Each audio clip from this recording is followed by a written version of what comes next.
Hello guys, welcome back to my channel. आज की class में हम सॉल्व करेंगे एक्सरसाइज 10.4 के क्वेश्चन नंबर 4 एंड 5। तो सबसे पहले क्वेश्चन 4 सॉल्व करते हैं। Show that vector a minus vector b cross vector a plus vector b equals to 2 vector a cross vector b। ये हमें प्रूव करना है। तो सबसे पहले हम लेफ्ट हैंड साइड को लेते हैं। Vector a minus vector b cross vector a plus vector b। इस ब्रैकेट को ओपन कर लेते हैं हम, यानी vector a cross vector a plus vector b minus vector b cross vector a plus vector b। ये प्रॉपर्टी है cross product की, क्योंकि vector a cross vector b plus vector c हो तो इसे हम लिख सकते हैं vector a cross vector b plus vector a cross vector c। यही मैंने यहाँ यूज़ की। अब फिर से इसे ओपन करते हैं। Vector a cross vector a plus vector a cross vector b minus vector b cross vector a minus vector b cross vector b। अब देखिए, ये है क्रॉस प्रोडक्ट। तो जब हम यहाँ क्रॉस प्रोडक्ट का फॉर्मूला लगाएं तो vector a cross vector a, ये क्या होगा? Magnitude of vector a, magnitude of vector a sine theta, और इन दोनों के बीच में एंगल क्या है? 0। तो थीटा हो गया 0 और साइन 0 की वैल्यू क्या होती है? 0। इसका मतलब vector a cross vector a और vector b cross vector b, ये दोनों टर्म्स हमारी 0 हो जाती हैं। तो अब हम क्या बचा लास्ट में? Vector a cross vector b minus vector b cross vector a।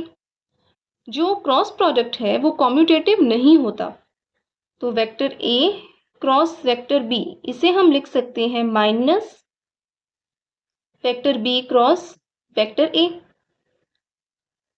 तो vector a cross vector b, ये प्रॉपर्टी हम यहाँ यूज करें तो minus minus vector a cross vector b, यानी कि vector a cross vector b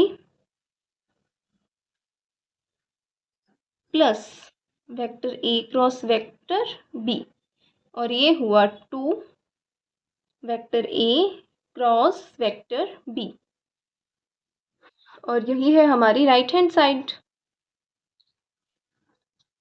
तो ओके फ्रेंड्स, अब हम सॉल्व करते हैं क्वेश्चन नंबर 5। देखिए, क्वेश्चन नंबर 5 में क्या बोला गया है?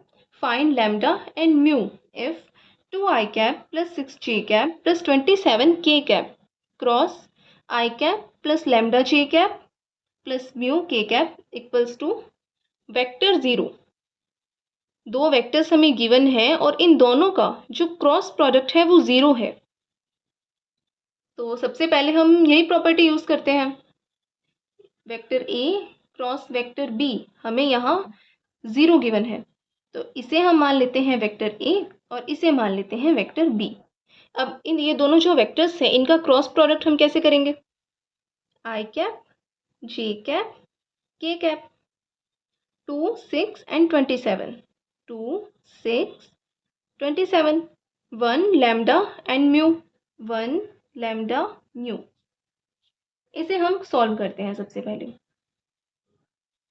तो आई कैप ये छोड़ देंगे, 6 म्यू माइनस 27 लैम्डा, फिर माइनस जे कैप, ये जो टर्म है ये माइनस की होती है, नेगेटिव होती है, ये दोनों छोड़ देंगे तो 2 म्यू माइनस 27 इंटू 1 27 प्लस के कैप 2 लैम्डा माइनस 6 इंटू 1 6। अभी ये जो क्रॉस प्रोडक्ट है ये तो 0 है, यानी कि ये इक्वल है वेक्टर 0 के।